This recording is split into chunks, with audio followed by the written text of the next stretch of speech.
തൃശൂർ കാഞ്ഞാണി വാടാനപ്പള്ളി പാതയിലെ രൂക്ഷമായ ഗതാഗതക്കുരുക്കഴിക്കാനുള്ള പദ്ധതിക്ക് തുടക്കമാകുന്നു. 22 കോടി രൂപ മുതൽ മുടക്കി റോഡിന്റെ വീതി കൂട്ടുന്ന പ്രവൃത്തി നാളെ മുഖ്യമന്ത്രി ഉമ്മൻചാണ്ടി ഉദ്ഘാടനം ചെയ്യും. അതേസമയം റോഡ് വീതി കൂട്ടുന്നത് മൂലം സ്ഥലം നഷ്ടപ്പെടുന്നവരുടെ കൂട്ടായ്മ മേഖലയിൽ ഹർത്താൽ ആചരിക്കും.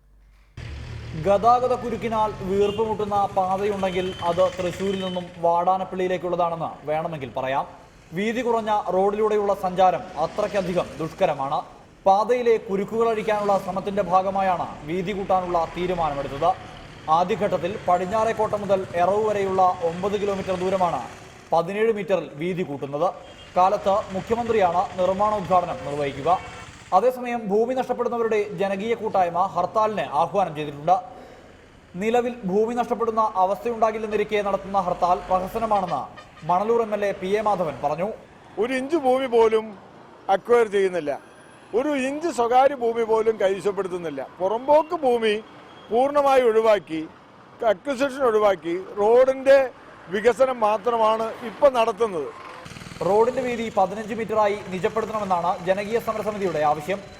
ഭൂമി ഏറ്റെടുക്കുന്നവർക്ക് ന്യായമായ നഷ്ടപരിഹാരം ഉറപ്പുവരുത്തണമെന്നും ഇവർ ആവശ്യപ്പെടുന്നു. റിപ്പോർട്ടർ, തൃശൂർ.